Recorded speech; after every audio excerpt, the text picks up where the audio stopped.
In 2023, it was reiterated to Mercedes that the side pod concept for the W14 won't work and that they must adopt a completely different design. Even for a team like Mercedes, this seems a little odd. We're talking about a team that has captured 8 straight constructors titles and 7 straight drivers titles. There's no doubt that it needs to be done as quickly as possible. And in light of the most recent turn of events, Mercedes has completely committed to the new idea and the plan B seems to be already in motion. Some people within the Formula 1 paddock have provided their insights on what Mercedes would do in their plan B. Want to know what exactly is going to change? Keep watching till the end to find out. The team is now looking forward to getting rid of the W14's narrow sidepod design, a design that Lewis Hamilton detested so much following the incident that has further illuminated Mercedes' difficulties. Lewis even publicly complained to the media about the team's disregard for his advice over the car's design. The team proceeded forward and made it even smaller for the current season because George Russell, on the other hand, was slightly more enamored with the design and was confident that the vehicle wasn't losing performance from the design.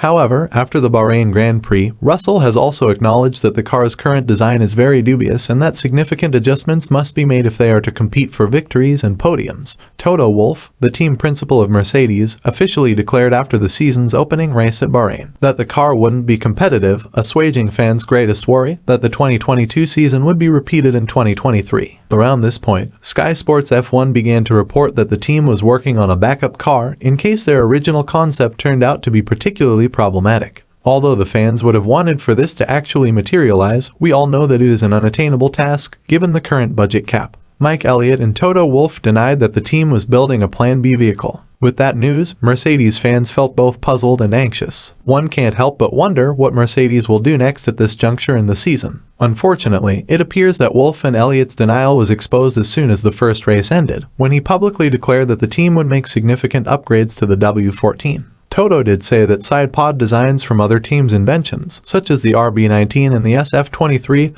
wouldn't be used in the W14. Only one thing is certain. The fans of Mercedes will support any significant changes, and Mercedes will sustain them. Clearly, the team needs to make some changes if it hopes to be competitive, and in this instance, the car's design reflects that. In our earlier videos, several viewers commented that the underfloor is to blame for Mercedes' troubles rather than the side pods. I do concur that the underfloor of contemporary Formula 1 cars is the primary determining factor, however the side pods in the Mercedes case is the issue. Go no further than the Bahrain Grand Prix to experience it with your own eyes. It was up to us to evaluate both vehicles and determine their differences after Aston Martin defeated Mercedes. The car's aerodynamic design was the only thing that immediately came to mind. Aston Martin succeeded in creating a vehicle that is substantially comparable to the RB18. While it's not a green Red Bull, as many people claim, I use the word comparable. The personnel at Aston Martin who currently work for the Silverstone-based team and previously worked for Red Bull are largely responsible for the company's ability to create such a competitive car. The Aston and the Mercedes are identical in terms of their engines, gearboxes, and overall mechanical designs. In order to prepare for the forthcoming races, the Brackley-based team must make significant adjustments to the W14's appearance. But does this imply that the team is putting everything on a Plan B car? Even though Wolff and Elliott publicly denied it, according to Ted Kravitz of Sky Sports F1, the team understood that despite their desire to improve upon the current concept of the car and make it more competitive, the focus is now solely on developing and utilizing the Plan B car due to the additional wind tunnel time. Imola could be the earliest it appears, according to the Sky F1 commentator who was speaking about it.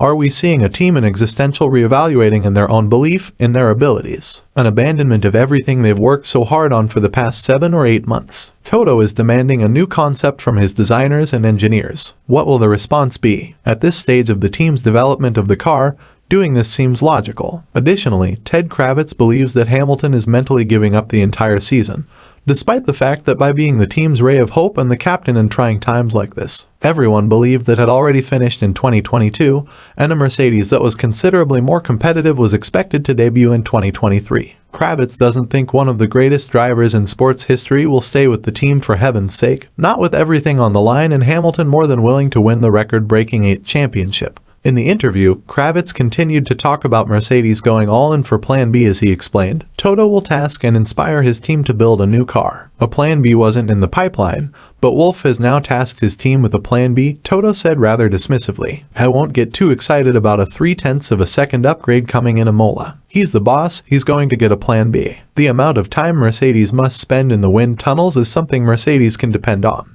Due to the disappointing results in 2022, they are in a better position than Ferrari and Red Bull in this regard. The team will therefore have more than enough time to create a brand new idea in the wind tunnel facilities if that is the direction they chose to take. The financial cap, however, is one item they'll undoubtedly struggle with a lot. Even though Toto Wolff disputed that the team's perspectives on creating a brand new automobile would be hampered by the cost constraints, it is obvious that in situations when you can hardly bring a major upgrade to the car, you can suddenly bring a new concept and design and test it out thoroughly. The additional time spent in the wind tunnel does not actually guarantee success in 2023, nor does the CFD itself. So, the new concept car will require a lot of effort in order to take the top spot on the podium. One of the reasons Mercedes isn't taking any chances is because of this. They did this by bringing James Allison, a well-known name, back. To restore the team to its former glory, he returned to Mercedes. Although the former technical director's exact position inside the team is still unknown, it is now abundantly clear that it won't be a passive one. The former technical director will use all of his expertise to improve the W14's performance in upcoming races. His connection with the new concept car that is slated to race in Imola is already the subject of rumors. It appears that Allison has already added his fingerprints on this new rumored package. Sam Collins of Formula One broke ground to a new plan B that Mercedes could do. He called it the atomic option the team could take, not only to be competitive this season, but also to ensure their 2024 car is on the competitive front.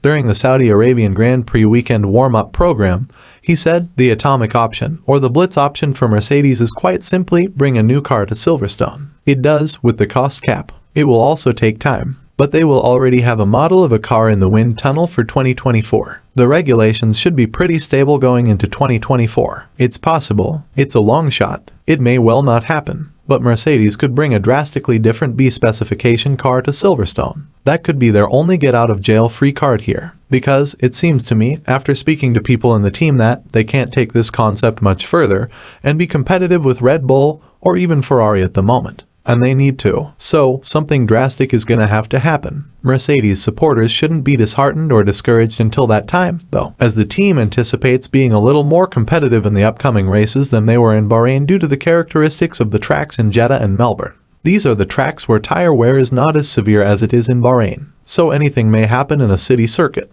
In light of this, the following two races will feature a very competitive W14. But, what do you guys think? Is Plan B the best direction Mercedes has on their hands? Which Plan B do you think Mercedes should take if so? Is it going to be bringing changes to the W14? Or is it going to be bringing a drastically different B-spec car within the season? Share your thoughts with us in the comments section down below. We'd love to discuss it with you. And on your way down, don't forget to subscribe to the channel to get notified of our future uploads to keep yourselves up to date about the 2023 Formula One season.